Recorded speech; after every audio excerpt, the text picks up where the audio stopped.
You're listening to the Medic Materials Podcast, hosted by Mike Turek, Emily Yates, Kelsey Coons, and Gerard Cuomo.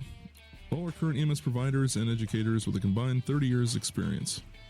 Each month we discuss EMS news, medical science, and review actual EMS calls, bringing many educational opportunities to the listener. Portions of the calls have been altered to protect the privacy and identity of all involved.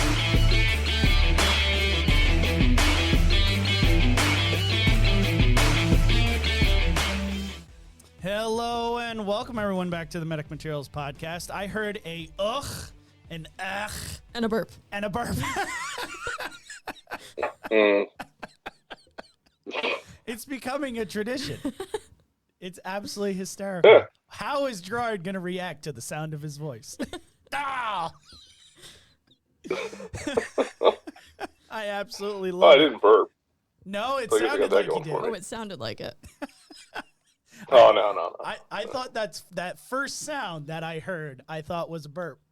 But No, that was a ugh. I also thought you just burped, and I was like, yeah, whatever. Yeah. Okay, cool. Tis the show. Exactly. Hey, fuck Fits it, go right with in. it, right? Fits in with the, unprofessionalism that is us. Right. It's good. It's good. Oh, God. So, we're here with Emily, and you and Kelsey, Gerard, are via Skype today, but we're going to have a interesting conversation. I'm not privy to it this time because, Gerard, you're going to be giving the call, which you say is going to lead into a fairly good discussion. So I'm kind of excited for this because I don't get to join all those discussions all that often. So, Kelsey, why don't you do your rig check, and then we'll get started. So, guys, as previously mentioned, we are completely revamping our Medic Materials website. So if you want to go check that out for the newly updated website, on it you're going to find different educational opportunities, information on the podcast, including some photos of us actually doing the podcast. You can see what that little bit looks like, and all of our new merchandise. So our new merchandise is going to be available at medicmaterials.com, and there's going to be new shirts, water bottles, stickers, and more. And this is also just a reminder to sign up for Patreon. You can have access to the best topics and call reviews in a third podcast every month. And we're going to shout out our listeners in Iowa and Estonia today. So thank you to everybody who's been supporting us on this journey. Nice. Woo! Hey, Estonia. That's kind of cool. I know, I just like saying it. We had Finland. Ooh. And then, so we had Finland, and then I'm waiting for Russia. We have, in a country... They're busy, okay? Yeah, they're... Duh. Yeah, they're a little occupied right now. Well, I'm sorry, Ukraine's a little occupied right now. Hey-o. But yeah, I've been waiting for that Yeah, that whole, was- block. okay. Yeah. And, nope, Estonia fit right in. Did somebody go on vacation there? I don't know. Hey, if They did, should. if they're listening to our podcast while on vacation, that's fucking badass right there. Right? I wouldn't listen to us on vacation, Damn. and I'm on it. But Gerard, so Cold as ice. what you got for us? Oh, I've got a little something here. Let me That sounds boy. Let me go to that the sounds tape. dirty. Well, it could be. Well, no, it's me, so it probably is.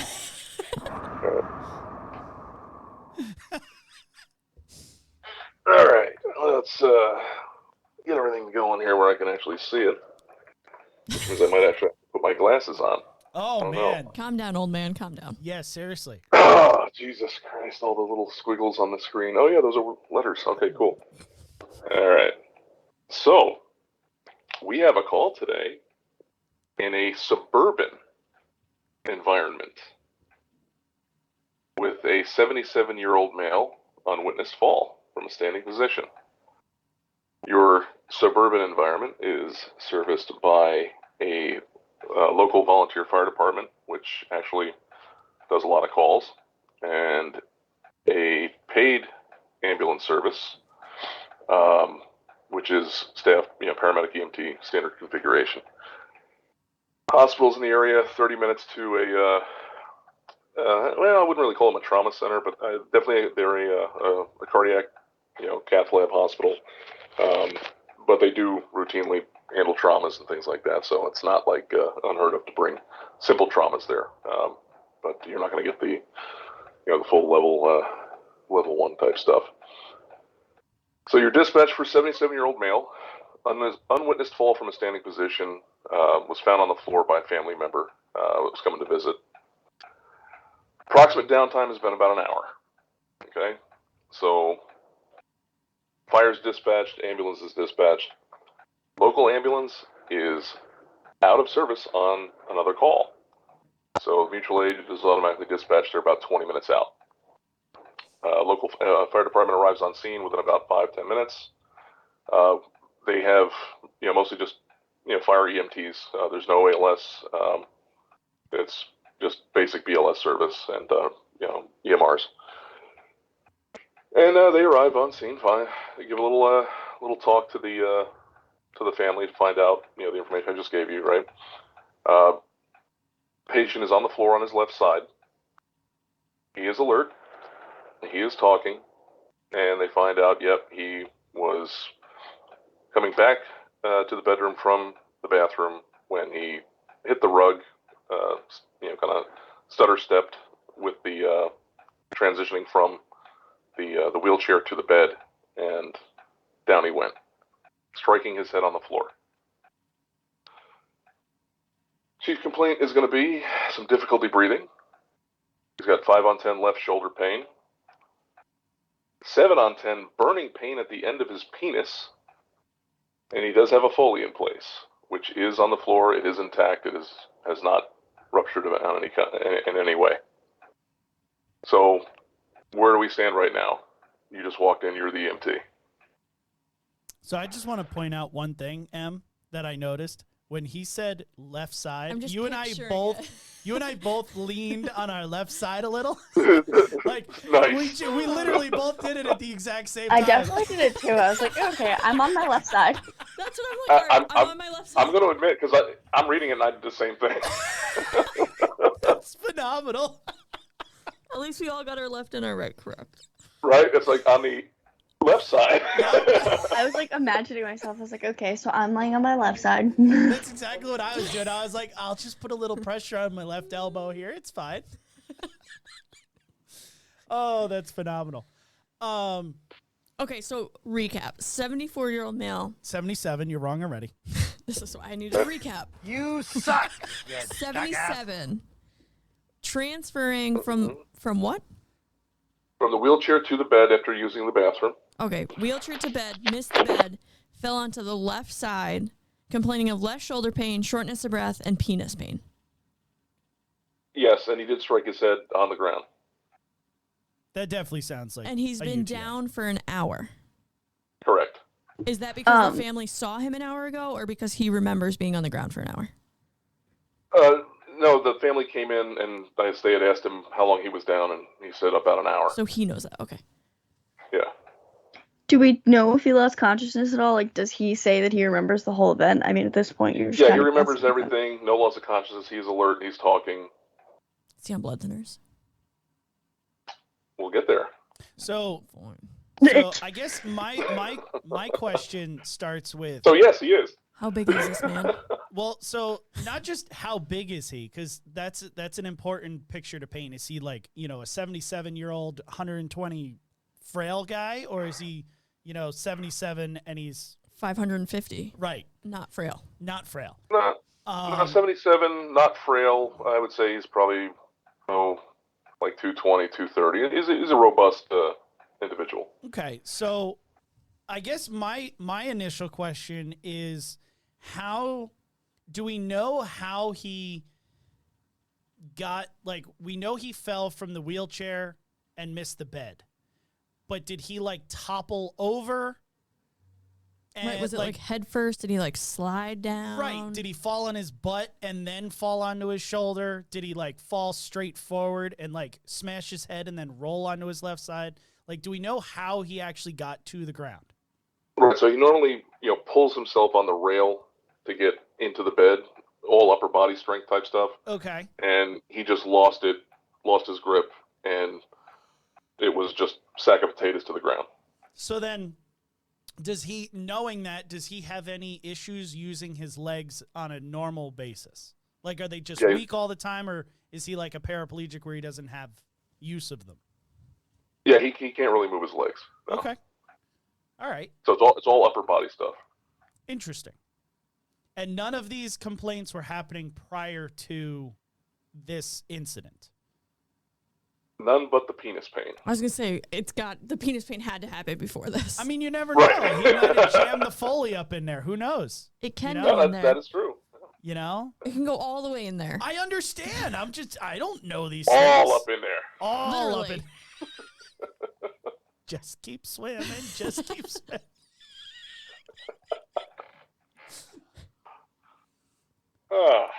Yep. So that's your picture, right? Anything we want to do?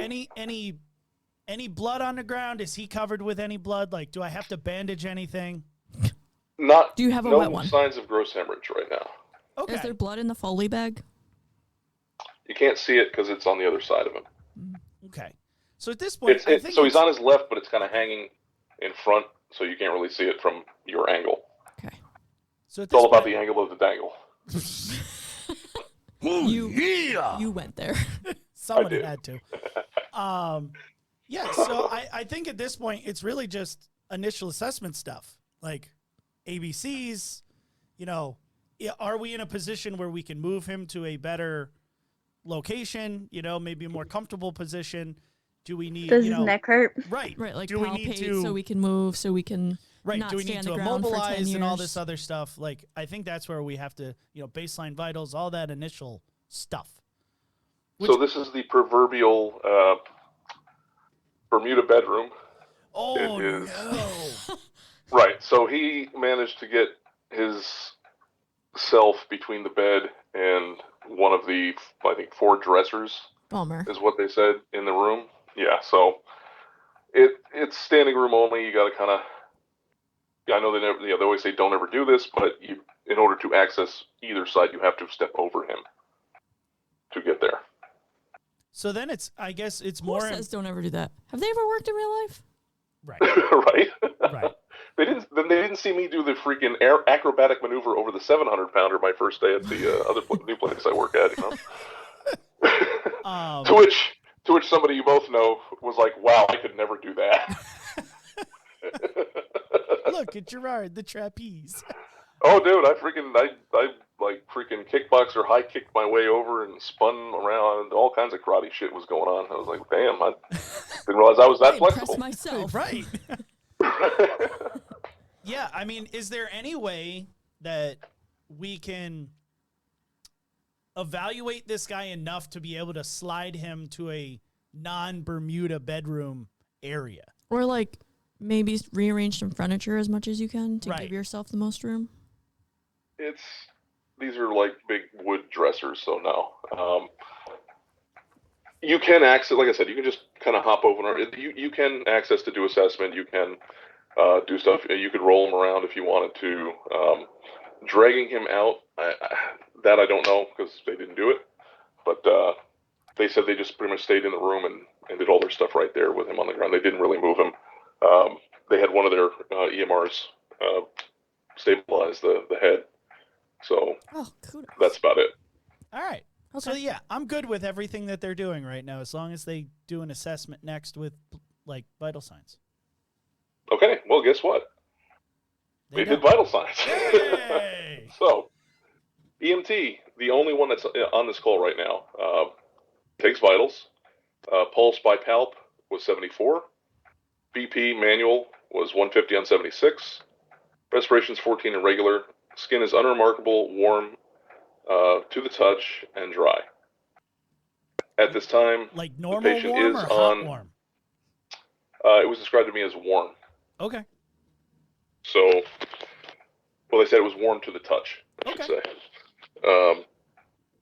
Patient is a COPDer. They see, they've been here before, so this is a known quantity. Local fire department knows this guy, and he has the oxygen concentrator in the bedroom. So they EMT go ahead and sticks him on nasal cannula at 4 liters, just because. Sat was fine Without on a room sat? air? They don't have pulse ox. Okay. All right. So it was That's just to be precautionary because they know he's a COPD here. And Well, Okay, and he's he's shortness complaining of of breath. deep breathing. Yeah. right, and that's true. So he's complaining of the dip breathing as well. So prudent move, I would say, and not over oxygenating. 4 liters. Come on. Right. Okay, so they begin to ask their normal questions, right? Patient's ANO times 4, speaking in full sentences, not really in any distress. He just says it's hard to breathe in the position he's in right now. I bet. Medical history. I have a question. Go ahead. They know this guy. I mean, it gets to the point generally you go in, you help out the same guy, and obviously they're there for a different issue than they probably normally are. They're probably there for his COPD rather than a fall. Right. But, did you ever get, the crew's perspective on, honestly, he looked better than we've ever picked him up before. His respiratory distress is nowhere near as bad as it normally is, or, any sort of perspective on it, because you usually do have a pretty keen insight when you've, seen this guy 10, 12 times in the past month. That's actually a fantastic question, and I can tell you that the description was the skin was unremarkable, but maybe a little paler than normal. They said, but it wasn't really anything that jumped out. So okay, so spidey senses weren't going off. No, this is not him. No, it sounded like it was just a regular, okay, it's fall down, go boom. We're gonna come here, find out what's going on, and then of course now they're finding out that hey, he might need to be transported, so they're gonna start getting ready for that. But so all the vital signs, nothing really seems to jump out. Systolics may be a little elevated, but that's to be expected. But so they get the medical history, and of course COPD. We have a CHF history. He has a bad mitral valve. We have stroke history, which is the reason he's in the wheelchair. Okay. And no history of diabetes. Nothing like that. Nothing else that we really need to freak out about at this time. No cardiac other than the CHF.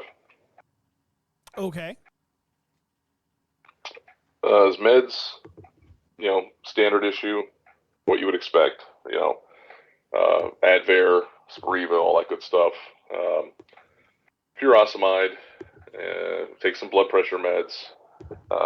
He is prescribed Tylenol 3 with codeine, and the big one, he is taking Eliquis. Eliquis. Yeah. Does he know why? And Of course he doesn't know why. well, of course he knows why, because he has the stroke history, and he has the occasional.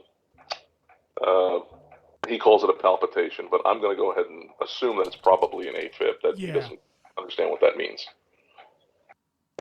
That would make sense. That would make more sense to me. Yep. Is he on something like a beta blocker or calcium channel blocker for the AFib?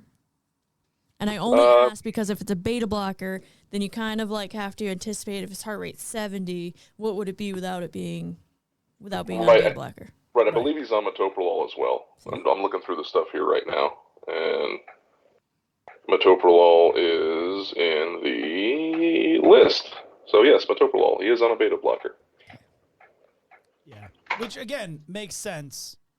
Right. So he probably does have AFib. He just doesn't. He just thinks he it's just doesn't know it. Palpitation every now and again. Yeah. Hey, Gerard. Uh-huh. 2 questions. Is he still on his left side? He is. And by a bad mitral valve, is it fixed? What do you mean by that? It is being watched. It's one of those. Forward. Still bad. Still bad.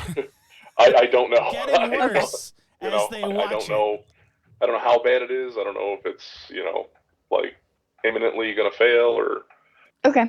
You didn't if bring it's been repaired. I don't If know. that was the case, they would have fixed it. You didn't bring your mitral valve, camera with you, Gerard? Yeah, I bring the mobile cath lab, and Well, sometimes people know they have a prolapsed valve or whatever. right. Yeah. No, I didn't get any of that deep into the information. Just the meds and what you see here. So, and yeah, he uses the wheelchair because he can't ambulate. Because of the stroke. Right. I feel like I'm waiting for the ball to drop. Right, you and me both. Like, right now, I'm like, okay, he's in pain. And then he dies. Like, that's what I'm waiting for Gerard to say. And he lost his pulse. Well, and so, like, yeah, I'm kind of knowing the way this show goes, you're always like, all right, something really bad is about to happen. But knowing Gerard, he's going to be like, UTI. it was fine. Yeah, so he rolled onto his stomach, started doing the worm and breakdancing. Right. But at the same point, like, I'm sitting here going, okay, he's probably in pain because he's sitting on that left-hand side, you know. I mean, I want to get him off his left side. You know? Right. I would like to move him. Yes. That'll probably alleviate. Even if we just pain. roll him onto his back, I think, like, especially if he's on his left side, like, I think he could be having difficulty breathing just because of the way he's laying. Yeah, Like, if we could just positional. flatten him out a But, like, little. sit him up straight. I don't know about laying him down, but, like, sit him. Yeah. I don't think I want to put I don't want to keep a respiratory patient on the ground. Yeah. Like, laying Yeah. down. You know? I would concur with that. Yeah, I'd like to sit him up if I can, palpate the back, palpate the neck, make Right. sure that there's nothing, feng shui going on, and then sit him up. That's where I'm going next. Lung sounds, all that good jazz, and then sit him up. Same. Okay. I would agree with that, and I would probably do that if this was my call. This wasn't my call though, so that didn't get done. No. Oh, this poor guy. So while he's on his side, I will tell you that the EMT does a head to toe, palpates the spine, the neck, the buttocks, all that good stuff goes down. Yeah. Say what? On his left. Head to toe of the right side since he's on the left side. Well, right, There's all the pain. I have to toe. Yeah. So,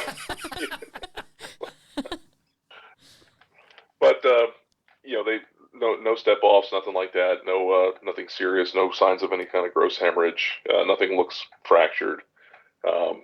And they then decide that they're going to keep him in this position until the ambulance arrives with the paramedic. Oh, that poor guy. I'm sorry, hold on. Fail. Do you have a special skill that helps somebody sit up over Kelsey and I right now? Well, Kelsey doesn't even count. Over me? Why does Kelsey not count? Because she's 3/4 of a paramedic. So maybe she has the special skill I'm missing out on. Oh. Okay. Well, Yeah, they teach you that in with medic the school, power how of to sit God, people so up. you It's have- like, yeah, it's called levitation. We just put our hands out and stretch out our feelings. Like, oh, I feel like the ambulance is pulling in. Now I can move the patient. What the fuck? Yeah. Why are we going to wait? For a paramedic. Right. Or even Anybody. like For an ambulance. right. Why? You don't need anything that they have to get them out. There's an EMT. I could understand on if the he was scene. down there for like 12 hours, but Well, No, it but even was. still, No, like- I'm still going to move him. Right. So I asked why not roll him and do all that, and I will give you the answer. Oh, this is going to piss me off. I don't even know if No. I want to hear No, this. you might actually like this. The answer was because they sent one of their non-medical people out to their engine, or I don't know what the hell they brought. They said fire truck, so I'm assuming it's an engine or something like that. But they do have their EMS cabinet there, and in that EMS cabinet they do have linens. So they sent a fireman out to go get a sheet to bring in while he's on his side to get underneath him before they roll him. Okay. So they're preparing for the transfer to a stretcher is what I'm we thought gathering. you just weren't moving him at all. Well, no, you said, well, we're going to roll him on his back. And I'm like, yeah, no, that didn't happen. They kept him on his side. Yeah, see, we took it as they left him there until the ambulance got there. Yeah, I'm like, what the fuck? Well, so I'm reading ahead, and yes, so by the time they get the sheet under him, the ambulance does arrive. So, but we're not there yet. So it just kind of worked out that way. It wasn't like, hey, we're going to wait for the paramedic to do anything. I'm going to stand here and stare at you. That's right. How you feeling now? How about now? How about now? How about now? Oh. How's that pain? Is it increasing? Yeah. I bet it is. I bet it is. Oh, wait, there's a paramedic coming that'll give you meds. Right. Probably They kept him in position, until the paramedic got there, but it was mainly due to just the timing. They did their assessment, they did all that. And I said, let's keep him up. You go out to the truck and get a sheet to, get under him so we can move him. So while all that's going on, of course, the ambulance arrives. All right. So now this is about 20 minutes or so since the first unit arrived on scene. Right. Thereabouts. That poor guy. An hour and 20 minutes he's been on the ground. Well, yeah, an hour. Yeah, fully. Yep. This poor Right. guy. I feel so bad. So the EMT and the paramedic arrive, and they sashay in with a monitor and a first in bag. I missed the part of paramedic school where we learned to sashay. We'll catch up. Oh yeah, and go no, that back was and review. that's usually about the third weekend. Oh, missed that one. Yeah, you do that in front of your oral boards too. Better get the fucking notes on that, Kels. Yep. My oral boards are online. Gerard is a great sashayer. I've seen Oh him. yeah, I mean, he sashays like nobody else. that's right. I just glide across the floor like Fred Astaire. I've never glided across any floor, but any floor that gravity wasn't helping me down to. But so the EMT. Here's another good thing. They said that they did take note when they did go around to do they stepped over to do the other side. The urine in the bag was very minimal and it was very dark. UTI. See, Gerard brings a UTI. Look at that. I Of mean, course, I bring the UTI. By design. I mean, he's got chronic Foley. Of course he has a UTI. right. Of course Right. he's not drinking enough Of because course. he's 77 and lives alone and he lives in a wheelchair. Like, cool. Yeah. All of expected findings. All of it makes sense. Okay. Yep. Or maybe it's bloody. Yeah. Oh. Is it traumatic? Who knows? And they also found I would say a mid-size pressure sore. I skipped over that. Where? Just above, like pretty much where your tailbone sits on the wheelchair, because he sits on his ass all day. So, a little bit of a pressure sore. Wasn't bleeding or oozing or anything like that, but they did notice it. Interesting. Scrolling down. Right, so EMS arrived, blah, blah, blah, blah, blah. They enter with their monitor and their first in bag. And Slackers. we're going to a fall call with, injury. So, okay, yeah. Good with that? I mean, Nah. I'm the type of paramedic that if I'm going to the scene, I bring my ALS bag in for everything, Yes. whether or not it sounds ALS-y or not. But that's I'd just rather me. have it and not use it than need it and Right. not have it. Exactly. So And I I've agree. Bingo. gotten burned. And when I was an intermediate, not bringing in my not bringing in my ALS bag, and then needing it and being up on the 7th floor of the apartment building, Yep. where I'm like, well, I'm stuck here now. Like, I can't go back and get it.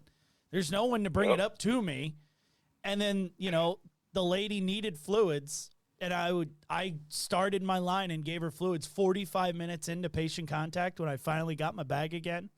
Like, Yeah. there's 45 minutes that she could have had fluid that No, would have we- bettered. We've all done it. Like, We've gotten caught out, and we've learned from it, and Yeah. we don't do that again. But and that's that's why, it. well, Like, I was and just going to say, it. that's So, why like, you bring your ALS bags now. Yeah. So, Yep. it's So- it would be prudent to bring all of your shit. Let's put it that way. Yeah.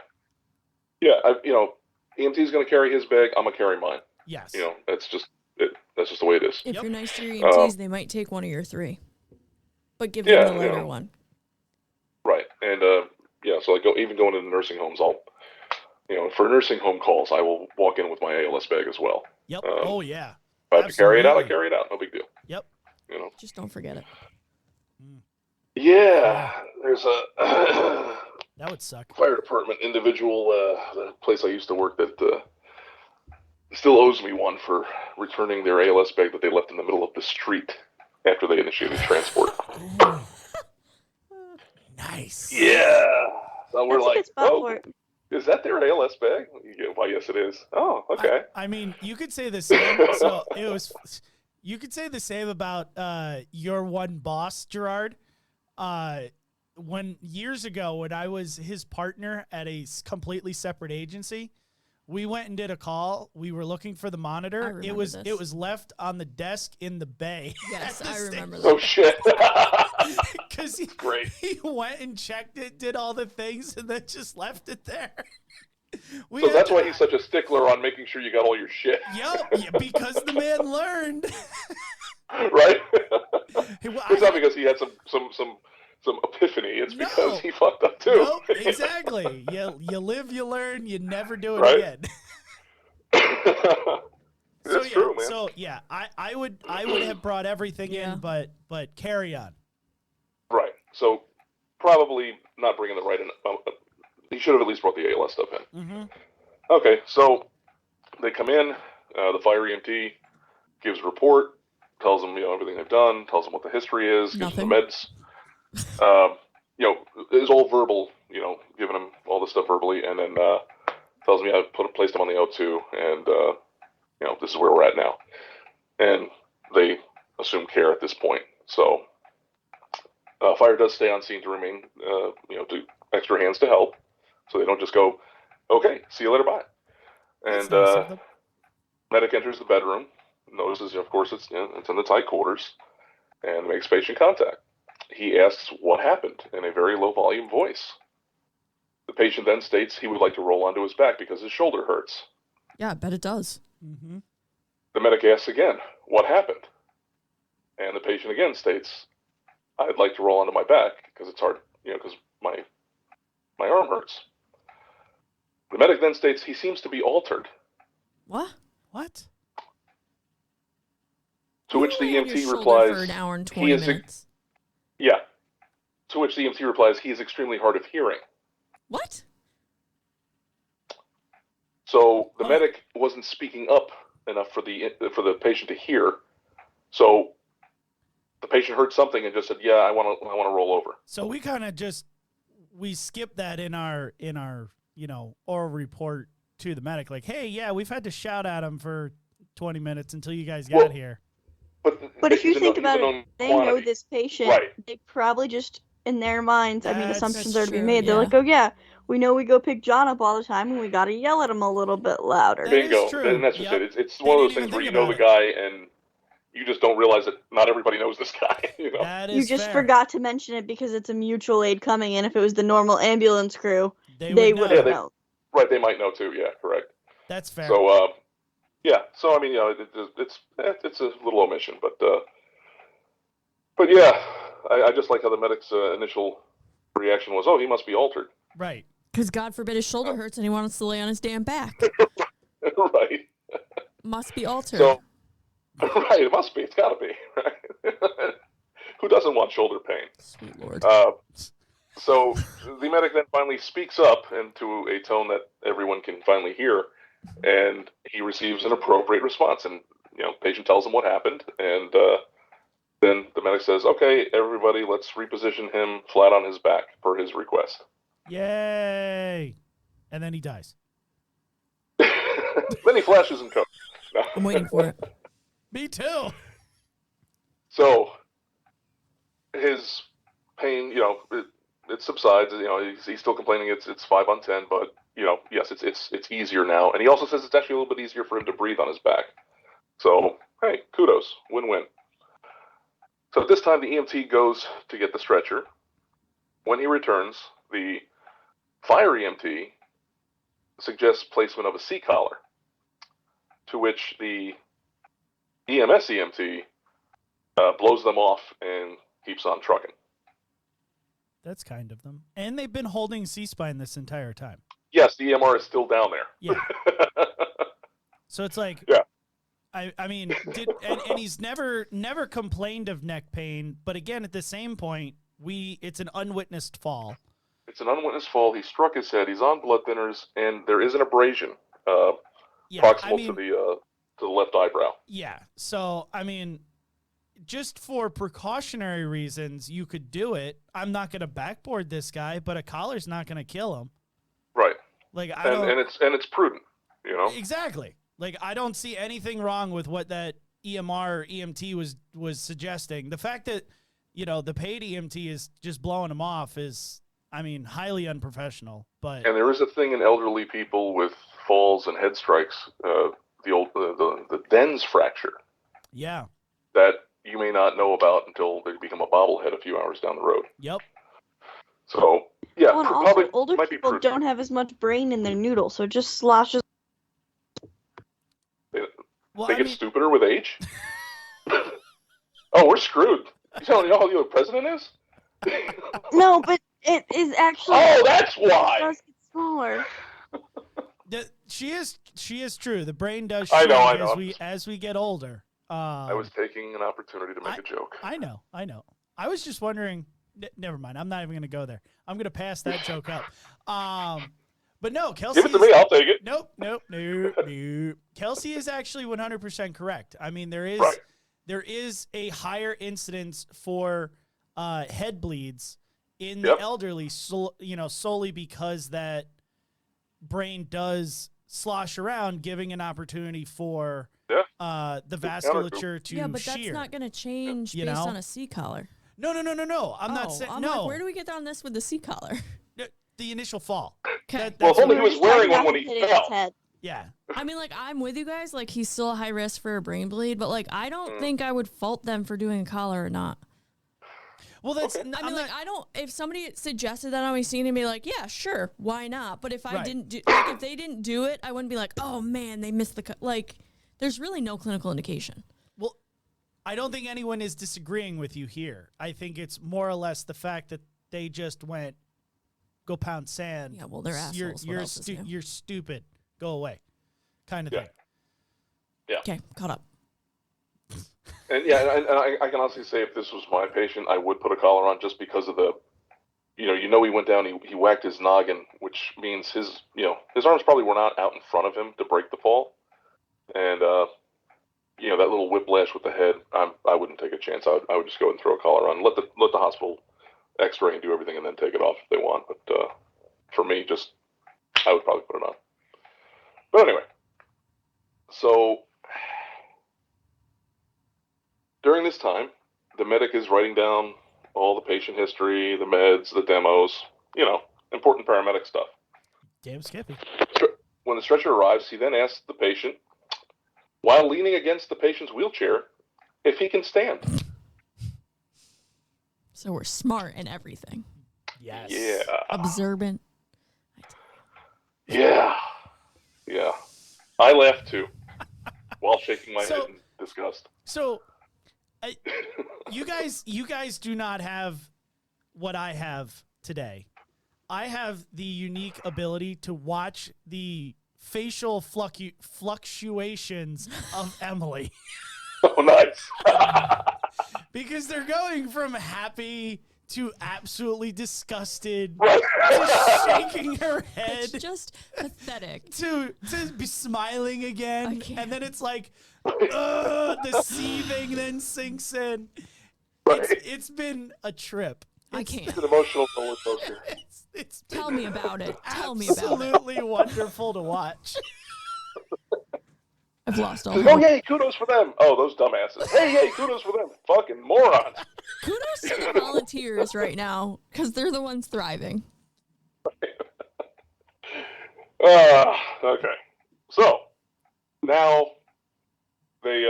that's when the fire EMT reminds him that he can't stand, and that they had already retrieved the Reeves and put a sheet underneath him, so he's ready to be moved if need be. Need be. Well, when? Because he has to be moved. Yeah. He can't stay there for the rest of his life. Well, we just figured, he might sign off and just take a nap. I was going to say, even if he signs off, he still has to be moved. Oh, Jesus. Or does he? They're just going to leave him there. Right. Bye. Probably. We're talking about the guy who asked the patient. Sign here, press hard. Stand up. Yeah, okay. So they elect to just use the sheet, and they have enough hands, so they 1, 2, 3 up onto the stretcher. No harm, no foul. Everything's good to go. So my question is, what hasn't been going on during all this time? Anything? Reassessment. Continuous vitals. Vitals. No reassessment. No initial assessment by paramedic. Is he dead now? I'm waiting. Oh, he's cold and dead. He's stiff. He was 5 minutes ago, though. But, I mean, realistically, yeah, nothing other than a lot of chatter, a lot of pointing fingers and a whole lot of non-needed information. Like, why does the paramedic need to get demos when there's 10 million people on scene? When there's firemen that already have a clipboard filled out with demos. And know the patient. Right. Bingo. And who are standing there ready to give them their information. Exactly.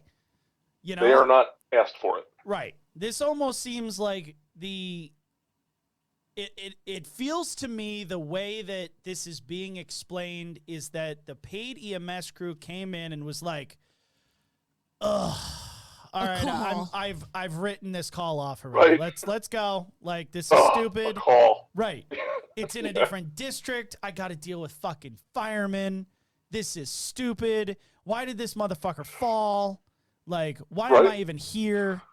I could have been jerking off to, like, Baywatch or something. Like, whatever. Wow, you went that far back? Yeah, I did. Yeah. Is that even still spankable this day and age? I don't know. I mean, maybe. Anywho, carry on. There's so much more risque shit on normal TV now than fucking Baywatch. That's fair. That is fair. I concede to that one. All right. Well, now you got me thinking about Gina Nolan. So, anyway. You're welcome. So yes, we are now at this point where no vital signs have been taken, no lung sounds have been auscultated. Paramedic really didn't do any kind of a trauma assessment or any kind of assessment, and there's still no collar. So, great. Secured to the stretcher, transferred to their oxygen, which, hey, kudos to them. They did remember to turn their oxygen on and continue his therapy. And well, they out didn't the hang door him on they his go own to the cord, ambulance. so. Yeah, right. So yes, patient is extricated. Do we know if he's still in pain or struggling to breathe yes, now that no he's change in off the floor? Well, he said the no breathing was change. better when he went on his back. Yeah, the breathing was better on his back. That's what he said. Sorry, I missed that. Yeah, but other than that, yeah, pain is the same. The taint is still hurting. Everything else is the same. Is it his penis or his taint? Is what? Initially it was his penis that hurt, and then you just said taint. So it is the. I'm sorry, I meant the tip. Okay. Where the. I got you. Nope. Not the taint, the tip. Right. There's where a the rubber difference, meets the man. road. That's like, depending on how big this white dude is, or how I'm just assuming he's a white dude because How racism. dare you but assign race to somebody? God forbid. Yeah, I mean there could be a legitimate inches difference between tip and taint. It still hurts either way. It still hurts.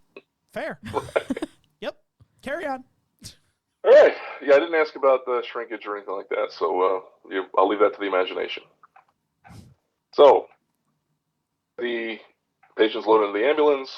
They jump in. Medic places the auto BP cuff and the pulse ox and receives a blood pressure of 147/88, a heart rate of 75, 94% on the 4 liters. And that's it. Then he exits the ambulance. BLS. Walks to the driver's door and begins to enter the driver's seat. So, how are we feeling about that? I mean, I kind of want more information. Like, it sounds... I would too. It's like... Again, it is one of those types of things where I'm looking at this from the outside going, they had no want or desire to be there in the first place, and he's just going, yep, BLS all the way, no matter what I find, don't care, see you later, goodbye. He decided it was going to be BLS from the when they pulled in the driveway. Exactly, from the get-go. So, there's missed opportunity in the fact that there was no real assessment done by the paid crew, BLS or ALS. Like, what he's still... Yeah, he's satting okay, but is he, he's still saying, yeah, I'm short of breath. It might have gotten better, but there's still something going on. What's his lung sound like? Is Nobody's he full of fluid? Is he wheezy? Is he something? Right? Okay. We don't know. Right. And one of the things that either nobody reported to you, Gerard, or wasn't done was they're saying a heart rate, but is it irregular? Is it regular? Have we confirmed that this dude has AFib, not AFib? Like, That's a good point. maybe it's just worthwhile putting on the 4 lead just to see, like, hey, you could always take it off if it's really BLS. Like, okay, sure, whatever. But I mean, and nobody there's did a nothing. neuro assessment. Right? Like, why Nope. ask if they're on a blood thinner if you're not going to, like, there's one reason we asked for that, and it puts them at a higher risk for a bleed. So if we now know that they're at a higher risk, why aren't we assessing that? Yep. And why is he in the wheelchair to begin with? Right. You know, Why did he knowing that he suddenly has a stroke not have the history. strength to pull? Yeah, why did he suddenly not have the strength to pull himself across like he normally does? Right. Probably the UTI. Does this guy Ah. look? Does this guy look the same? You know, other Right, than he's just being more paler, pale. like he's more pale, right? But does he, like, neurologically? Right. Is he slurry? Is he garbly? Is he? Is his weakness worse? Right. People are always like, oh, they've got left-sided weakness from a previous stroke. Well, is it the same? Right. You can still have a neurological event in the same part of your brain. People don't Now, know that. the fire EMT never reported it, but nobody ever really asked from the paramedic side, do you have any deficits from the stroke? Yeah. What side is it on? Right. You know, what kind of... What you know, deficits do you have? Right. Right, exactly. Are they the Nothing was same? ever asked. Are they yeah, and that is a huge missed opportunity. Yeah. You know, like we've said it before, Gerard, you've told the story of the guy with the lisp. That was the only sign for, you know, a stroke. Yeah, and 10 minutes later, he was stroking in front of me, Right. like, in every sense of the word. You know, so, Yeah. I mean, who says that strokes develop over 2 minutes? They could develop over 3 hours, Right. you know? And boom, he's been there for an hour and a half. On the ground. On the ground, doing whatever. And now, Who's to you say know, we couldn't induce something? I mean, what's his pain like? Is that something that we could have helped with? Like, right. is he having 10 5 on on 10 shoulder pain still? Like, did we reassess this? No, we didn't reassess, but even just coming off the ground, 8 on 10 groin pain, shall we say, and 5 on 10 pain on the shoulder. But that's after like, being on the ground that long. I mean, So, I don't have a penis, but I can't imagine 8 on 10 penis pain is all that comfortable to handle. no. No. And it was obvious that the way they were telling me that you could tell, like, he was not a happy camper with what was going on down there. So the other thing that I picked up on. Did anyone ever actually look at his penis? Where's Corey? Nope. Corey! Well, we need an expert. Specialist. But that's it. Like, Specialist. you're not even. He's a penalist. You heard that complaint and just dismissed it. Yeah. Right. No assessment at all.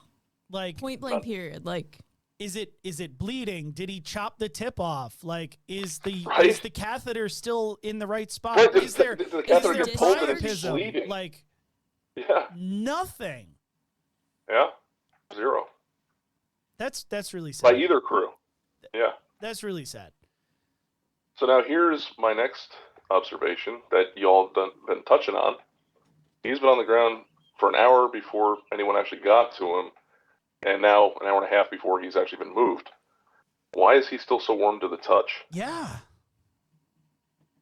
Now, weird question is, like, what's the weather? Are there, like, air conditioners running? Should Yeah, he be I'm hypothermic? assuming it's an air-conditioned room. Yeah. Was it carpet? Was it hardwood? No, they're right. It was it's hardwood floor. So Yeah, he was on a floor. He tripped on or whatever the thing stuttered on the rug, the wheelchair, and that's why he ended up trying to pull himself from farther away. So if I guess Because, like, what really if happened. it was 85 degrees in the house because he's old and he likes it warm and he's got carpet floors, I mean, him being warm might not be that weird. Right. Yeah, but he Right. also But has hardwood like 2 floor? major sources of infection. He's complaining of pain. There's decreased urine output. It's dark. Mm-hmm. I told you he was going to bring a UTI. I know. This motherfucker complains about it every fucking week, and he's the one that brings it up. But at the same point, My time to live. could he be having, you know, could it be UTI and something else. Of course, because now you add trauma onto that because he just fell. Right. Is he weak from the infection of whatever? And then now he just Did we his head check a and now he has BG? a bleed. Well, and so Right. I was actually thinking about a BG when I was saying all of the previous bandages? stuff. No, I wasn't I thinking know. wet I was gonna bandages. say I know Emily was thinking about a beach. But I Just keeping actually my mouth was shut. like, you know, that should have been done in the back of the rig or even prior to that. Before I'm gonna sit there as a paramedic and go, yep, everything's all hunky dory, like whatever, you know. But Yep. even if throw out a number, even if this came back as 298, I bet this paramedic would have been like, oh, it's normal. Below 400, I don't have to treat it. Yeah, it's fine. Right. You know, garbage. Yep. So yeah, there's three more issues that should have been Addressed checked in out by the some medic. way. Assessed Yeah. at least. Yeah. And I'm not necessarily going to give the fire department a pass on it, but them just getting there and taking the time to do a trauma assessment because of the fall and everything else. They did more You know, than most they fire did- departments would. Yeah, they didn't You're more really than have enough paid. time to get any further in before the ambulance got there. So I'm going to give them a little bit of a pass on that. Plus, I don't think they don't have that particular department. They do not have the capability to take a blood glucose. Yeah. Not bueno so far. Still there? I'm not. Yeah, we're still here. Oh. Okay. So the fire department does not have. They're not authorized to do blood glucose. So that's why that wasn't done by them. Yep. So, ready to continue? Yes. I'm ready to see where this All right. guy dies. Are we on the edge of our seats? All right, here we go.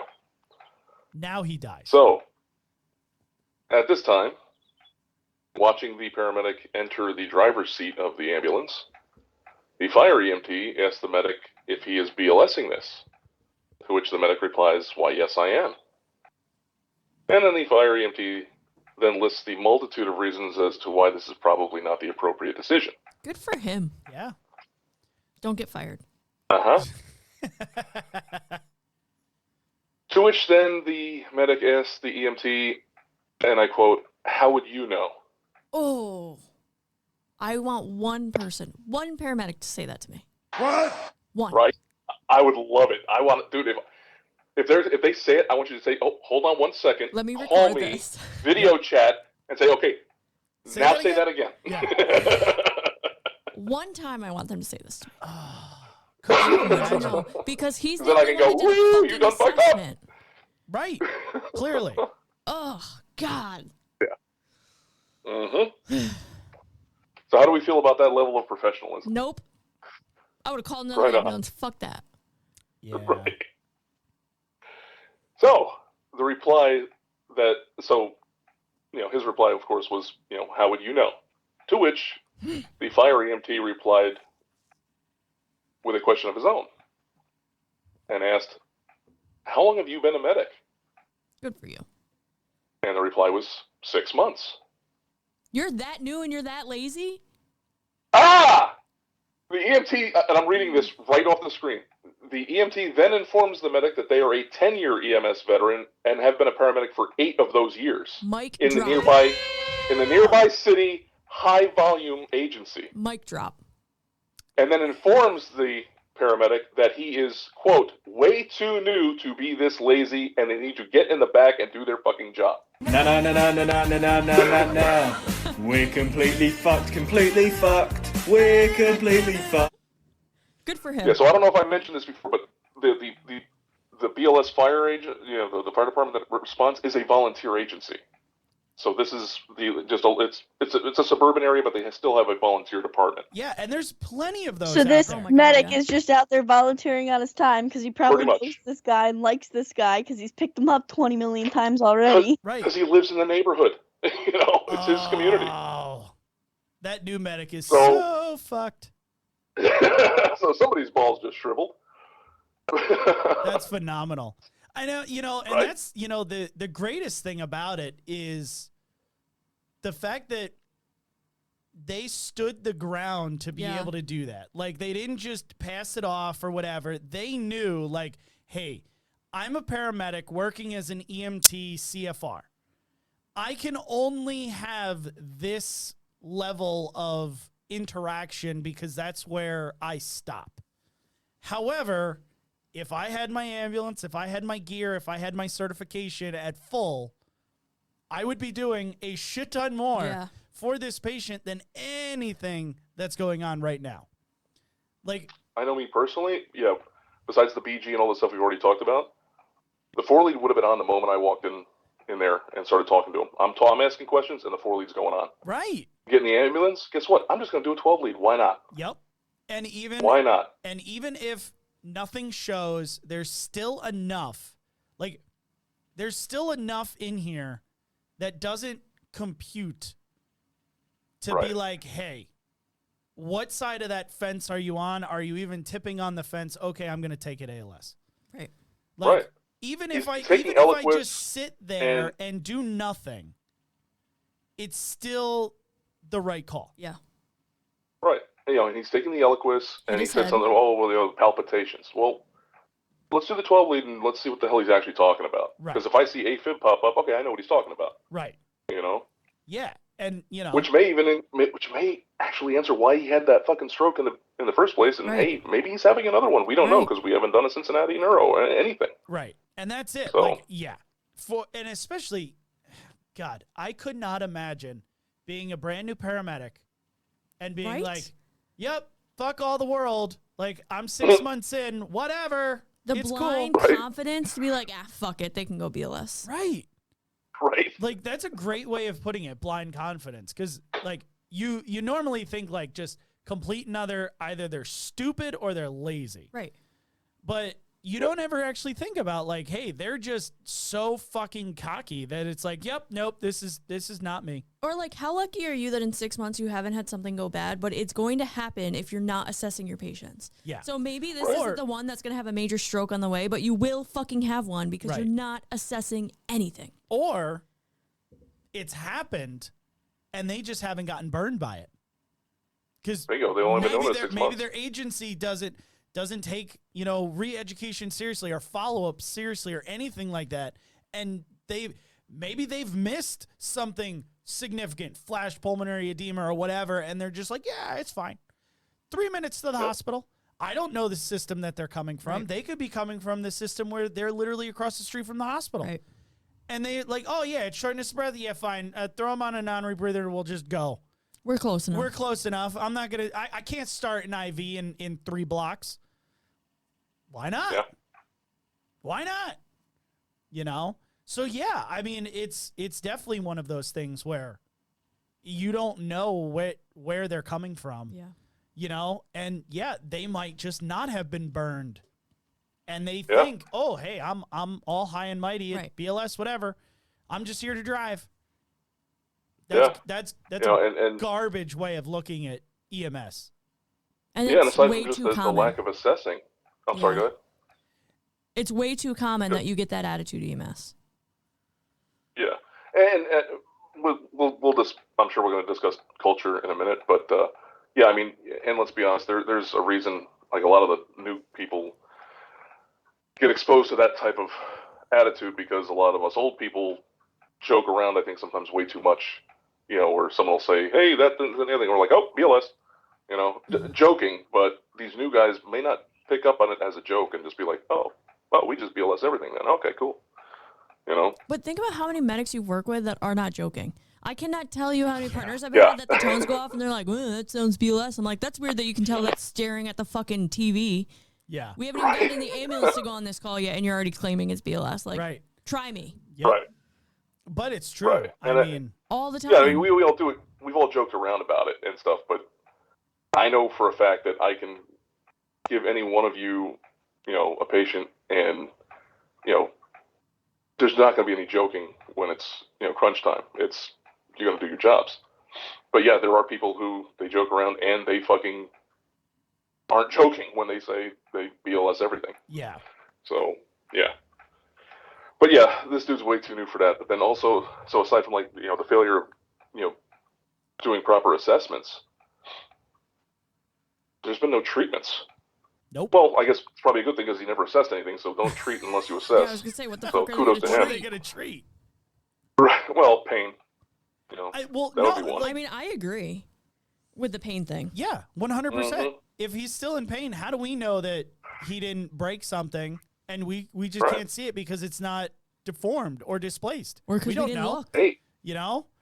you know what? I'm going to take your word for it. When it comes to your Bingo. penis, you tell me.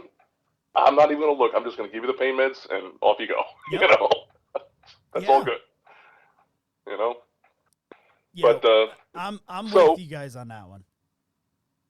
yeah. So the medic then, of course, proceeds to get into the rear of the ambulance. Moments later, the EMT emerges and walks to the driver's seat, looking straight down at the ground the whole time. Good for him. He The medic deserves that. finally takes a BG while en route. 211.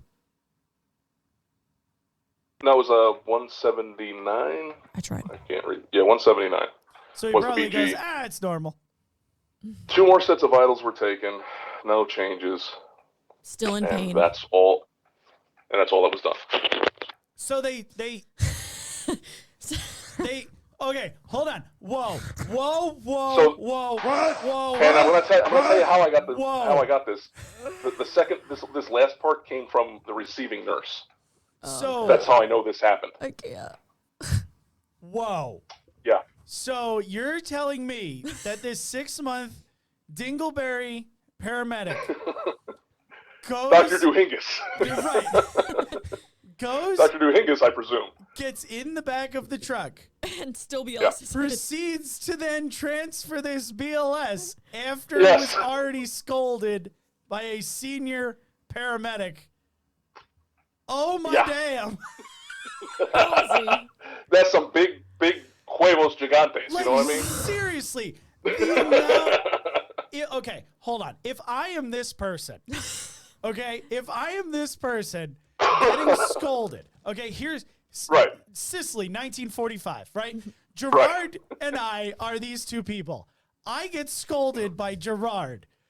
I go in with tail tucked between my legs. I am going in and I'm going to ALS the shit out of that Right. girl. Everything that I could do, I am going to do. There's Posterior 12 leads. right, fucking- bihemispheric oxygenation, like I'm doing it all. Right. Everything that we could do. I'm End title. Fucking bilateral 18s. You know? Yeah. Oh yeah. Oh my god.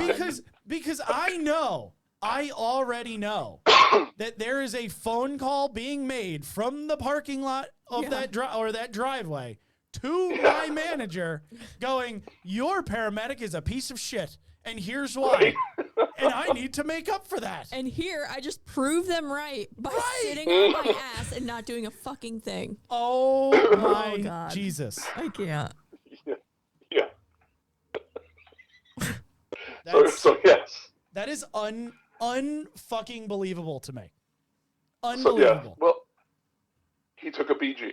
So there's that. So he did a BLS skill. Fucking bravo, man. Slow clap. Slow clap. Yeah. Oh, So they my arrive, Jesus, he- fuck. Removes the patient from oxygen, and then brings them into the hospital, where they proceeded to wait for a bed for the next hour. And now they're hypoxic. Let me repeat that. Upon arrival, he removed the patient from O2 and moved into the hospital, where they proceeded to wait for a bed for the next hour. Does the stretcher not have an oxygen tank on it?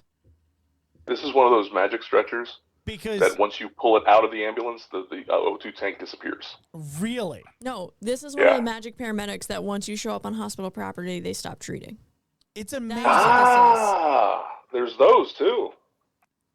This is I mean, getting not worse. that he was treating at any point in time, but This is getting worse.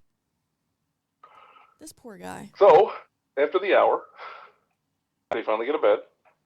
Report is given to the RN, to which she is flabbergasted.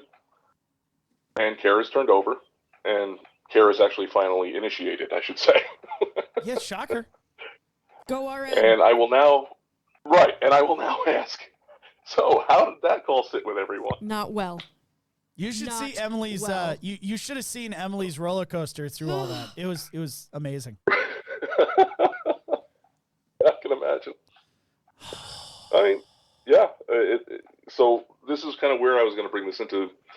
I think this is a definite EMS culture discussion that needs to be addressed as well. Is this? What is it with the fucking inherent level of laziness among people that get into this job? It's like, why did you do this? Why did you want to do this To begin drive. with? Nobody gets into this field to be like, I really want to drive an ambulance all the time. Why? I think there are certain people though that do. No. Like oh my God. I think that's where the whole volunteer But they don't culture, spend. and, But they don't spend a year and a half in paramedic school after that to say, hey, I want to drive some more. No. I think they so I don't think people initially get into it because they want to drive the wee-woo lights. I don't think that's the case. If that was your case, go be a fireman. And it's a lot easier. Whatever. But I think a lot of people, I mean, you got to admit, man, there is a culture of fucking laziness that we deal with. I'm not disagreeing. I think, I mean, I've done presentations on this, right? There is like you said, an inherent culture of this is how our standard is. And, we always say, like, is it the providers? Is it the administration? Is it a little bit of both? I think that the system, the way we have structured the actual system, breeds the laziness. Because there's no oversight, no immediate oversight for these people to be doing anything, right? We say, oh, well, as long as you answer calls, your time is your own. No, it's not. I'm paying you. Why is your time your own? Do your chores, do your work, do intubations, do practice skills. Like, do your CMEs. That's why I'm paying you. I'm not paying you to watch TV. Like, no, it's funny. I worked for an agency eons ago that limited the internet in their building. So you could not go to any site unless it was one of the medical ones that they said you could, or their charting program, or their CME program. Smart. Like, that was it. You couldn't go to Netflix. You couldn't go here. Like, you couldn't do any of that. So it's like, and I always thought they were fucking crazy. But now I look back and I'm like, maybe they were onto something. Like, everyone thought they were like the Nazi of the world. But maybe they were onto something. Yeah. I hate to admit it because, I do enjoy my downtime. Everybody but does. I do my chores. But see, I go to work as an adult, though. I do my chores. I make sure my charts are done, within reason. If it's one of those late ones and you get home at you get back at like midnight and you need to rest. It's going to take an hour to get home. At least I have a boss who's cool enough that says, hey, just do it in the morning when you from home, as long as you get all your drop downs and your paperwork turned in. Right. But beyond that, you do your chores, you do your charts, keep the place clean, keep your rigs in order, and it's a pretty simple fucking job. And then answer calls and do your job. See, that's what you're trained to do. That's the problem, I think, is where I think sums it up. We always say, well, it's just a simple job. But it really isn't. I was just going to say that. But when you really think about like all of the training and the upkeep and the education and all that stuff, like, it's not simple. No, none of this job is simple. Dealing with the critical thinking aspect, dealing with the education, the training, the ever-evolving medicine, like everything. It's really not, medicine is not easy. The expectations, the professionalism, all of that. And we're going, oh yeah, it's so simple. But it really, in my former life, really isn't. go ahead. I'm sorry, I stepped on you there. No. I was reiterating the point that it's just not easy. And we shouldn't be sitting there saying all the time that it is. And, EMS, earn money sleeping. Fuck you. Anyone who says that, fuck you. Get out. I don't want you in true. my I mean, you got job. a point. I definitely agree. I guess maybe I should have specified, like, like your day at work isn't like you're an assault mine.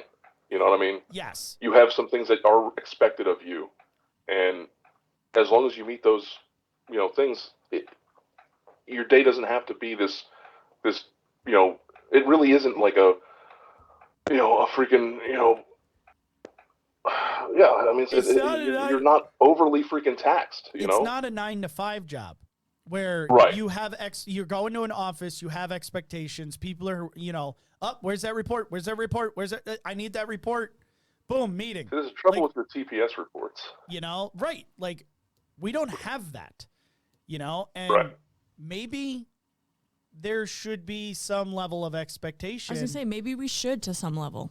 Like, we're not sitting there and pulling your last 10 charts or looking at your charts for the week and going, okay, Gerard did pretty well this week. Like, I'm going to give him a kudos this week and be like, hey, Gerard, you're doing a bang-up job. Keep it up. Like, you rock this week, right? But then go into Turek and being like, oh, man, Turek, we need to work on this because you've missed the last, 5 days of IVs. What's going on? How many people do you hear that? But that's what I'm saying. Like, we don't do it. Right. How many people do you hear they're like, oh, fuck, I missed my last 6 IVs. Like, then why aren't you practicing this? Yeah. Yep. Why aren't you doing this more? Whatever. Because Jerry Springer's on TV. Hold on. Because I'm not held accountable for my skills. Exactly. I'm not held accountable for anything. For anything. I'm a butt in a chair, and my managers love that. What was it? Meat in a seat. Oh, I like it. So I'm kind of curious because we haven't heard from Kelsey in a while. Where are you, Kelsey? I think she's just. I'm right here, but it's very hard on Zoom because you guys just keep talking to jump in. I mean, and I'm also muting myself because my dog's going crazy and everything, so I'm trying to mute and unmute in a timely manner. It's just not happening. What do you think, Kels? Yeah, I want to. What? We want to know what you're thinking. I feel I understand both aspects of it because a lot of it also depends on where you work. If you work for a major city ambulance, you don't have downtime. You're going from call to call to call. Mm-hmm. If you work for rural, middle of nowhere, you might be doing 3 calls a week. But I feel we talk about it all the time, work sleep isn't the same sleep as at home sleep. You never know when it's going to happen, what's going to happen. It could just be the old lady that you go pick up off the floor, or I don't know, you've got, gravel pit that's detonating explosives today and something goes terribly wrong in your district. I think it's you're expected to be at the top of your mental game all the time, especially in EMS because it might just be you and your partner. So you're not a hospital that you've got 3 doctors that you can fall back on or 7 nurses that can double check what you need to do.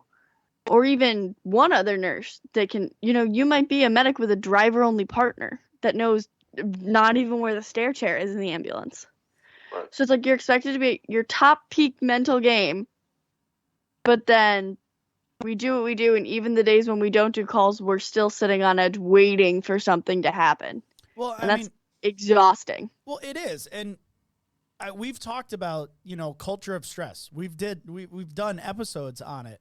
And, the stress aspect of our job is, it's undeniable what it does to all of our brains and bodies.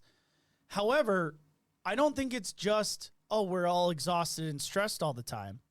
I think there's a lot of other things that are going on that are fixable that we're just turning a blind eye to because it's what we've always done, or it's just easier. I think a lot of what EMS is we just take the easy road. Mm-hmm. We're gonna remove certain pieces of equipment because we just don't want to train on it. We're gonna cut down on training because it costs money and our call volume's lower. So there's God also forbid. A lot of personal accountability too. If I get back from a call, it is way easier for me to sit there after I finish my chart and watch the newest episode of whatever TV show I've been binge watching on Netflix than it is to sit there and be wow, that patient had some really weird disease that I've never even heard of. and do some research on it. And it also, I feel like that part also comes down to the fact that, like, there are a lot of people that work 80-plus hour work weeks. So that 5 minutes of downtime you have at the station, yes, you're at work, but to you, that is your only downtime this week. Not that you're working. Oh, no, yes. However. Yeah, but then are you gonna sit there and be like, oh, well, you know, this 77-year-old male fell out of his wheelchair, no big deal. Like, this is my, 120th hour of the week. So I'm just not going to worry about it. Right. Like, I feel like some people will. But that's what it turns into. They rationalize it. And when did us bragging about the ridiculous amount of hours that we're picking up become a badge of honor? Right. Oh, right. man, I'm on my 8th day straight. We don't fucking care. You know what that tells me? That you are not at the top of your game, and I do not trust you with patient care. Yeah. Oh, you're on your 40th hour? I get excited when I get 8 hours of sleep. Go the fuck home. That's my badge of honor. That's what I'm saying. So like, where did that come from? I'm gonna say something that, like, people listening are probably not gonna like, and honestly, I don't really give a shit. Fuck you. But there's an old saying. It's called "live within your fucking means," and there's a big problem with people. Always, whatever this one-up culture. I gotta have this. I gotta have that. All this shit. Oh, I gotta pay bills. I gotta do. Okay, so you're telling me if you worked 40 hours, or let's even just say 40 plus maybe 10 overtime, that you couldn't afford to live and eat and survive. Yeah, you might not have the fucking, I didn't mean to bring this, but you might not have the boat in your front yard, or the, unless you marry a, really hot nurse. But there you go. I was gonna say you went there. I had to. Leave my boat alone. He went there. But no, you know what I'm saying? There's this other side of the culture. I think that it's this whole, how many people do you see driving these fucking $70,000 fucking jacked up pickup trucks? Yep. With the fucking blowers and shit. It's like, motherfucker, you need to be driving a fucking Hyundai. You're a fucking EMT. Yeah. Oh, but I work 120 hours a week. Yeah, because you're paying for one truck payment. Yep. You're not living within your means. And now they to don't pay do us that. enough. Exactly. Yeah, and there are a lot of people within the EMS realm that look at their home life and they go, okay, I work to support what I do at home. Right? And then there's the whole separate other people that they're like, well, I get up in the morning to go to work because maybe my home life ain't that great. And I'm just like, how many people have we known that escape to work? Yeah. They escape to go to work. Mm-hmm. Right. And that's a big issue. There's a lot of, this is such a what other job can you work where you can literally disappear for days on end and never go home? Exactly. And, but I'm curious, everyone has their own problems. Everybody, needs to, I agree with Gerard, live within their means, like, afford what you can, not, what you wish you can, and then go out and buy it anyway. Sounds like y'all need to budget better. But at the same point, like, from Gerard, you've come from a different background, in aviation, where none of what we do in EMS could apply. No. How is it are there certain standards in the hospital that alleviate certain issues that EMS would have? Because I know, like, my wife flying, there are certain protections in there that alleviate some of the issues that EMS would have. And that's why all of the EMS people, like, gawk at the people who fly, and they go, well, that's, like, the best job ever. Like, that's where I want to get to, because they are better. They run a better system. For a reason, though, because look at the standard that they have. Even, like, look at a hospital, and I'm not saying, like, oh, nurses are great. You know how I feel about nurses. But look at the amount of education that we have. Our education requirements to renew our license is actually less than EMS. But every single month, we have mandatory education that we have to do. Mm-hmm. And we are held to that. If you do not finish it by the due date, which there's a new one every single month, you do not get scheduled. I can't work 24 hours straight, 7 days in a row. You know what I'm saying? Like, I can't do that. There's restrictions on that. Right. And that's the same thing with flying. They have quarterly training. If you do not get it done by the end of the quarter, you get taken off of flight status until you get it done. Right. If you fail on 3 intubations, they'll sit there and be like, hey, you're not cutting your weight. We're either going to retrain you or we're going to bump you off of flight status back to 3rd status and retrain you until you become proficient again. And then there's the whole, they're not allowed to, they have to have 8 hours of, some form of rest between, prior to a shift. They have to have 12 hours between shifts. Like, they can't pick up 36 hours like we can. Well, unless there's specific things that they do to say, like, I am good to do this. Right. But look at how many people are, in EMS, there's a big culture shock that's coming around that, like, you can't work 24-hour shifts anymore. You can't work 48-hour shifts anymore. And people are up in arms about this. They brag like, oh, well, I can just go to this agency and work and then come right here and like, oh, guess what? I still haven't slept in 96 hours. Why is that a badge of honor all of a sudden? Right. Like, you're just a fucking moron. It's not all of a sudden. It's been like that for years. The reason they, they're all up in arms is because they're not living within their means. Right. They're overstretched. Like I said, you're an EMT making, now it's not as horrible as it was when I started, or when you guys started, even before me. But it's not horrible. But no, you can't afford that, $50,000 pickup though. So, now I got to go work, 3 more places. Yeah. And you're, fucking hand up. I, at one point in time, early in my EMS career, was working 5 different places at one time. And it wasn't because I was escaping or anything. It was because I was fucking stupid, and I just kept saying, yeah, I'll go work there. I'll go work there. I'll go work there. But that's it. Like, is there an idea within the culture? And I've never thought about this, so I pose it to you guys. Is there an idea that that's what's expected? Like, I think so. We sit there, and I've never had more than 2 EMS jobs at one time. Never. In 15 years, I have never worked for 3 agencies at the same time, actively. I've been on the roster, but I've never actively picked up shifts at 3 places at one time. I've always said I will have my full-time job and I will have my part-time job. I will do just those. Or I'll have 2 part-time jobs and just work 36 hours or whatever I choose. Yeah.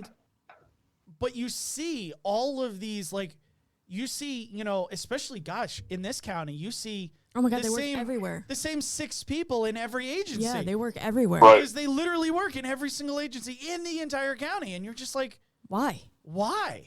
And now a lot of it is because cash, right? They are actually making more cash working 6 days a week in 4 different agencies than making one agency 3 days a week.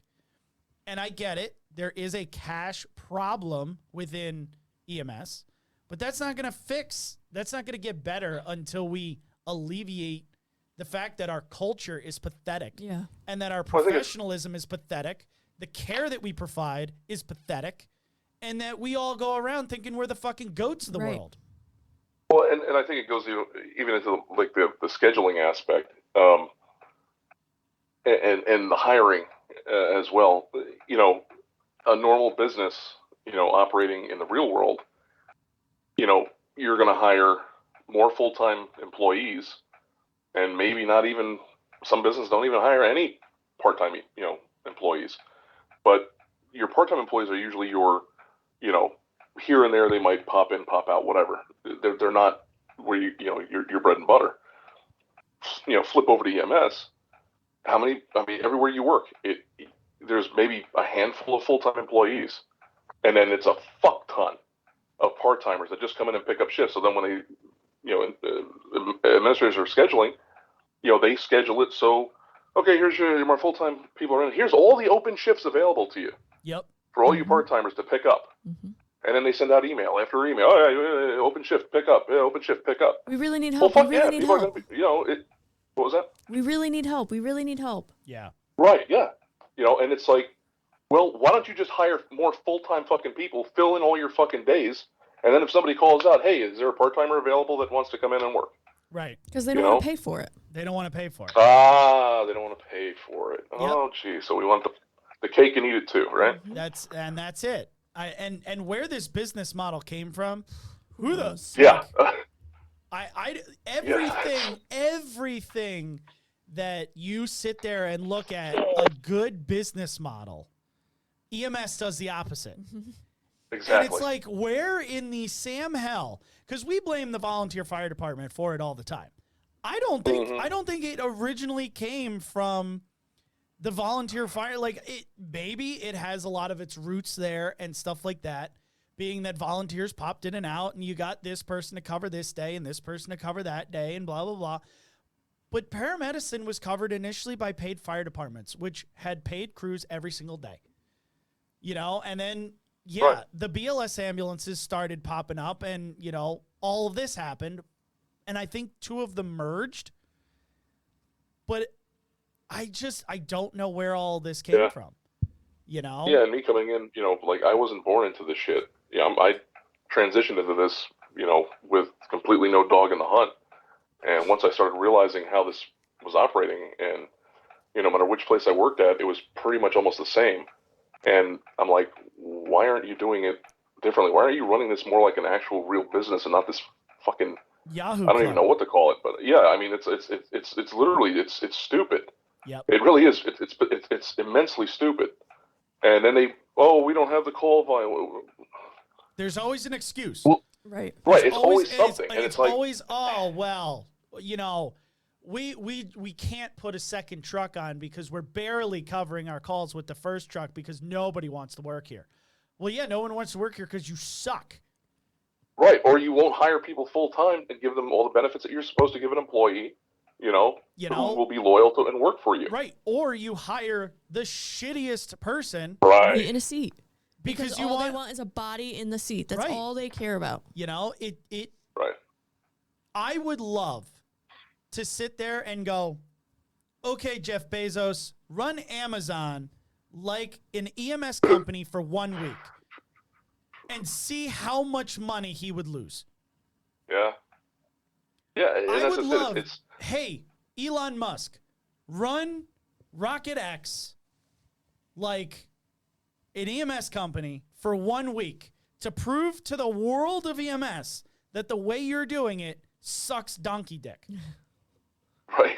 Because no one in EMS is going to prove it. I know. Because even if the four of us could get our life savings together, get an investor, start an EMS company, get ambulances, and lay it out. Be like, here's our CON, here's where we're going to provide care, right? And there would be people just on reputation alone that would come to work for us. Awesome. Here you go. And we could sit there and structure it like a business and make everything great about it. And you know what the rest of the EMS community would do? They would bash the fuck out of us because we're different. How dare they do it differently and better than the way we're doing it? They bash the crap out of us. Yeah, and I got a taste of it when I made the decision a few years ago that I am no longer doing 24-hour shifts. I will only work 12s, maybe a 16, but that's it. Yeah. And I go home and I sleep at night. Yep. And the fucking like, what you can't take it? You some kind of pussy. I'm like, you got me. Yep. Yeah. You found me out. Yeah. I'm a pussy. Yep. But you know what? This pussy's going to be sleeping in his motherfucking bed next to his woman tonight while you're out here humping a fucking pillow. Yep. Yeah. So have fun with that. But yeah, I mean, just that little bit of a backlash just from, saying, I don't do 24, sorry. I want to sleep in my own bed. How dare you? Yeah. Ugh. Right. Oh, I see you're on at 12, till we don't have coverage through the night. Can you handle it? Nope. Nope. Sorry. I'll go home. Yeah. My shift ends at 6 p.m. Unreal. That's it. Bye-bye. Well, I'm going to cut this one because we've gone long over. This is our now longest episode we've ever done. Hey. But Holy fuck. I think Make up for all the late episodes. Yes, I think that this one was really good. And knowing what our discussion is going to be for the next episode, because I'll be leading that one, I think this is going. We're just gonna transition into that one because they overlap a lot. So Yeah, and this is what I was hoping for with this one was, I mean, it wasn't necessarily the call that I really wanted to discuss. It was what makes people like that. Yeah, and you know what I mean. And so again, that is a perfect lead in to the next episode, Gerard. I couldn't have written both of these better the way they worked out. So yeah, stick with us for the next episode. This discussion will be continuing, and stay safe, everyone. Oh, lazy donuts. Thank you for listening to today's episode. If you'd like more information on the podcast or to send us a call to review, visit medicmaterials.com/podcast. To learn more information, like us on Facebook at Medic Materials EDU, or watch our weekly instructional videos on the Medic Materials YouTube channel.